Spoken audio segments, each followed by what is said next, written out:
कंटाबांसी vocational college पक्षरु त्रिरंगा rally आयोजन कराई।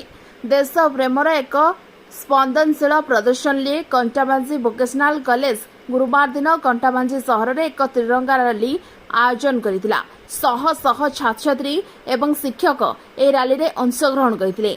एक विशाल 350 फुट तिरंगा धरी प्रचंड सूर्य सत्वे अंशग्रहणकारी माने गर्वर सहित जातीय पताका उपरकू धरी सहरर रास्ता दे चलवा समय अचल उत्साह और समर्पण प्रदर्शन करथिले। ए रैलीर लक्ष्य छात्र एवं स्थानीय संप्रदाय मध्य जातीय गर्व और एकतार भावना सृष्टि करिबार थिला।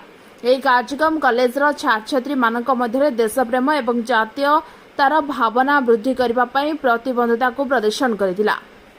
कंटाबांचीरू विकास शर्मा रिपोर्ट ओटी लाइव। अधिक खबर देखा ओटी लाइव को सब्सक्राइब करंतु एवं ए खबर को अधिक शेयर करंतु।